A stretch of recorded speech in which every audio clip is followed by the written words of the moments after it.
네, 안녕하세요. 저는 슈어소프테크 사이버반 팀에서 팀장을 맡고 있는 백태준이라고 합니다.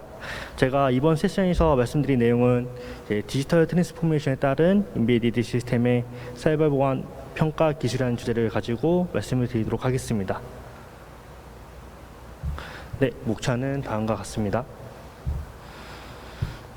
먼저 디지털 트랜스포메이션과 사이버 보안 내용에 대해서 좀 설명을 드리도록 하겠습니다. 네, 디지털 트랜스포메이션의 개요에 대해서 좀 말씀을 드리면 조직이 기술 발전에 따라 새롭고 혁신적인 비즈니스 방식을 도입할 때 발생하는 현상입니다. 그래서 디지털 도구를 사용해 근본적인 변화를 일으키며 기존에 존재하던 것을 개선할 때 발생하는 문화적 변화를 뜻하는데요. 이제 단계별로 좀 설명을 드리면 이제 1단계에서는 기존의 기존에 그 종이로 쓰던 그런 내용들을 이제 디지털화하는 그런 단계라고 볼 수 있고, 2단계 같은 경우에는 이제 웹이나 인터넷 중심으로 이제 데이터가 이제 또 돌아다니는 그런 단계라고 말씀드릴 수 있을 것 같습니다. 그리고 3단계 같은 경우에는 이제 지금 현재 단계인데요. 이제 모바일이나 클라우드 중심으로 발전되는 이제 단계로서 이제 저희가 핸드폰으로 업무를 진행하거나 이제 클라우드 서비스를 이용해서 이제 화상 미팅을 하는 그런 단계라고 말씀을 드릴 수 있을 것 같습니다.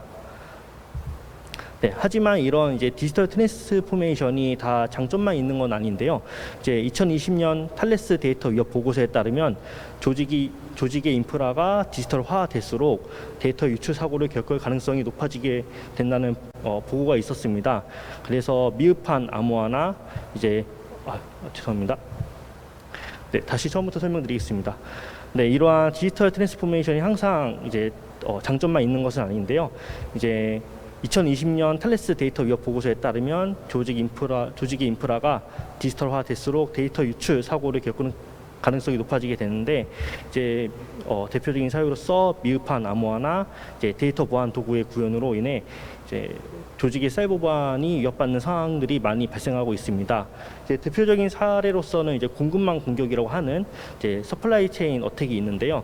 이 공급망 공격 같은 경우에는 이제 공격하고자 하는 조직을 바로 공격하는 것이 아니라 이제 이 조직과 연관되어 있는 협력 업체들 중에서 이제 보안이 취약한 협력 업체를 선택을 해서 이제 이 협력 업체를 공격을 하고 최종 목표로서 조직을 공격하는 그런 공격 방식이라고 설명을 드릴 수 있을 것 같습니다.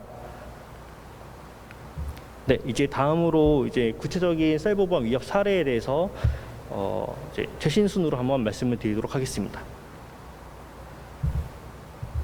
네, 먼저 방산업체 대우조선해양 해킹 사례가 있는데요. 요거는 올해 10월에 발생한 사례입니다.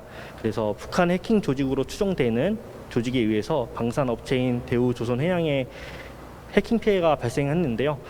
이 대우조선해양 같은 경우에는 2016년에도 이제 해킹 사례가 발생해서 잠수함 관련 기술이 탈취가 당한 이제 적이 있습니다. 네, 다음으로 한국원자력연구원 해킹 사례입니다. 이 한국원자력 해킹 사례도 올해 6월에 발생한 해킹 사례인데요. 이 사례는 이제 북한 해킹 조직 김숙희에 의해서 한국원자력연구원 직원들의 개인정보가 탈취당한 그런 사례입니다. 그래서 이 사례야말로 앞서 설명드린 공급망 공격의 대표적인 사례라고 할 수 있는데요.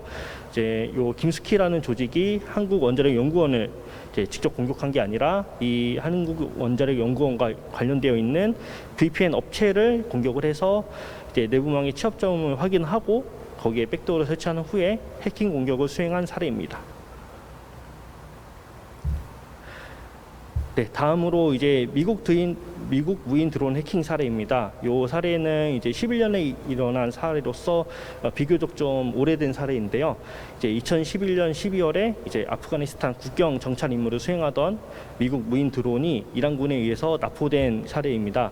그래서 이란군이 드론을 납포할 때 사용한 방식이 스푸핑 방식을 이용해서 GPS 조작을 하고 이제 그 조작을 통해서 무인 드론이 오작동을 유도하도록 해서 납포를 했다고 하는데요. 저는 이 사례를 보고서 느낀 점이 이제 우리나라도 군사 무기로서 무인 드론을 개발하고 있는 것으로 알고 있는데요. 이제 추후에 저희가 이제 북한과 전쟁을 하게 됐을 때 이러한 무인 드론은 북한 쪽으로 날렸는데 이제 북한에서 이제 스푸핑 방식을 통해서 GPS 조작이 아니라 아예 제어권 탈취를 하고 저희가 날린 우리나라가 날린 무인 드론을 이제 방향을 바꿔서 우리 쪽으로 공격을 하게 된다면 되게 무서운 상황이라고 저는 생각을 하고 있습니다. 그래서 이제 장기적인 미래를 봤을 때에도 군사 무기, 그러니까 인베디드 시스템에 대한 사이버 보안 위협에 대해서 대응을 할 필요가 있다고 생각을 하고 있습니다. 네, 다음으로 인베디드 시스템의 사이버 보안 평가 기술이라는 내용으로 좀 설명을 드리고자 하는데요. 이제 이 장에서 설명드릴 내용은 사실 국방 내용은 아니지만 이제 인베디드 시스템 사이버 보안 관련해서 이제 가장 최근에 나온 표준을 통해서 설명을 드리도록 하겠습니다. 네, 바로 자동차 사이버 보안 표준인데요. 이 자동차 사이버 보안 표준은 이제 지난달에 이제 출시된 따끈따끈한 표준입니다. 그래서 간략히 좀 소개를 드리면 자동차 사이버 보안과 관련된 국제 표준이고 자동차 라이프 사이클에 기반한 사이버 보안 활동을 하라고 정의되어 있습니다. 그래서 이하나 434를 통해서 OEM과 티어사들은 사이버 보안 관점의 관리 프로세스를 구축을 하고 개발을 하고 검증 활동을 수행을 해야 되는데요. 저희 슈어소프트는 제품 개발 단계인 파트 10과 파트 11에 대해서 이제 사이버 보안 평가 서비스를 제공하고 있습니다. 네, 좀 더 상세히 설명드리면 이제 이하나 434 표준은 이제 자동차 사이버 보안 규제를 대응하기 위해서 만들어진 표준이라고 볼 수 있습니다. 그래서 이 WP29라는 국제 규제고요.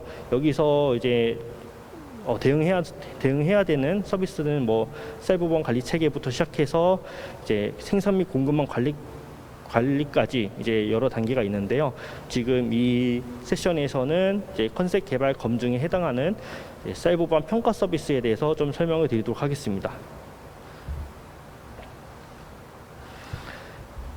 네, 사이버 보안 저희가 제공하는 사이버 보안 평가 서비스는 V 모델을 기준으로 오른쪽 사이드에 해당하는 이제 부분에 대해서 제공을 하는데요. 이제 소프트웨어 통합 검증과 시스템 통합 검증, 시차 검증에 따라서 이제 평가 기술을 제공하는데 먼저 소프트웨어 통합 검증에서는 정적 검증, 동적 검증, 취약점 점검 서비스를 제공하고요.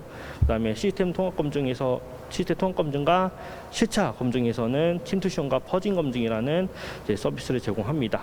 각각의 내용에 대해서는 뒷페이지에서 상세히 설명을 드리도록 하겠습니다. 네, 먼저 정적 검증입니다. 정적 검증은 이제 잘 알고 계시겠지만 이제 좀 설명을 좀 드리면 보안 코딩 규칙을 적용해서 사이버 보안 대상 지역의 소프트웨어의 신뢰성 확보를 위한 정적 검증입니다. 그래서 사이버 보안이 적용된 지역의 소프트웨어의 신뢰성을 확보하기 위해서 이제 보안에 적합한 코딩 규칙을 설정을 하고 그다음에 정적 검증 환경 구축을 하게 됩니다. 그래서 이렇게 환경 구축을 수행한 후에 정적 검증을 수행을 하고 도출된 이베를 분석하고 소스 코드의 수정과 보안을 통해서 사이버 보안의 신뢰성을 확보하게 됩니다.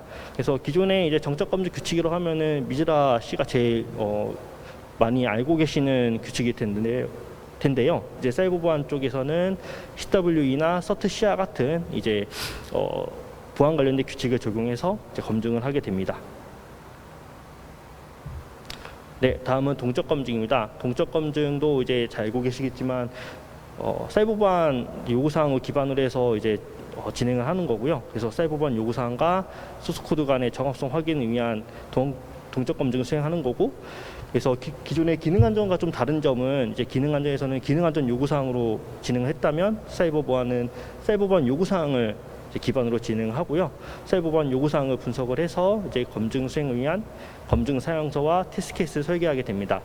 그래서 이렇게 설계된 테스트 케이스 기반으로 이제 검증을 수행하고 사이버 보안 요구사항과 소스 코드 간의 정확성을 확인하게 되는 그런 작업을 진행합니다.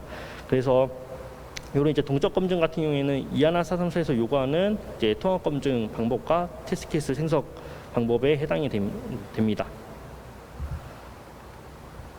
네, 다음으로 취약점 점검입니다. 취약점 점검은 이제 지역의 소프트웨어 개발에 적용된 오픈소스 소프트웨어의 법률 및 보안 위협에 대해서 확인하는 점검이라고 보시면 될 것 같은데요. 이제 오픈소스 소프트웨어 내재되어 있는 라이센스의 법률 위협을 확인해서 법정 분쟁 여부를 최소화하고 그다음에 악성 코드 민감도와 안전하지 않은 소프트웨어 설정 그리고 열린 포트 등의 오픈소스 소프트웨어에 알려진 취약점을 점검하는 그런 방식이라고 보시면 될 것 같습니다. 다음으로 퍼징 검증입니다. 퍼징 검증은 이제 차량 내부 네트워크 기반으로 해서 무작위 입력을 통해 지역이나 실차 대상으로 오작동 여부를 확인하는 검증이라고 보시면 될 것 같습니다. 그래서 무작위로 생성된 유효하지 않거나 예기치 않은 값을 다수 입력을 해서 제어기에 대한 비정상 상태를 유발하는 거고요. 그래서 이를 통해서 제어기가 뭐 리셋하거나 응답이 없다거나 아니면은 뭐 실내를 벗어나는 동작을 한다는 등 그런 오류를 주로 검출하게 되고요. 이러한 퍼징 검증 같은 경우에도 이제 이하나 434에서 요구하는 취약점 분석 방법 중 하나입니다. 그리고 저희 시어소프트에서는 퍼징 자동화 도구 퍼짓이라는 도구를 현재 보유하고 있습니다. 네, 마지막으로 침투 시험입니다. 침투 시험은 이제 실차 대상으로 방어 장치를 식별하고 높은 수준의 취약점을 확인하기 위한 침투 시험인데요. 이제 침투 시험을 잘 알고 계시는 모의 해킹과 동일하다고 보시면 될 것 같습니다.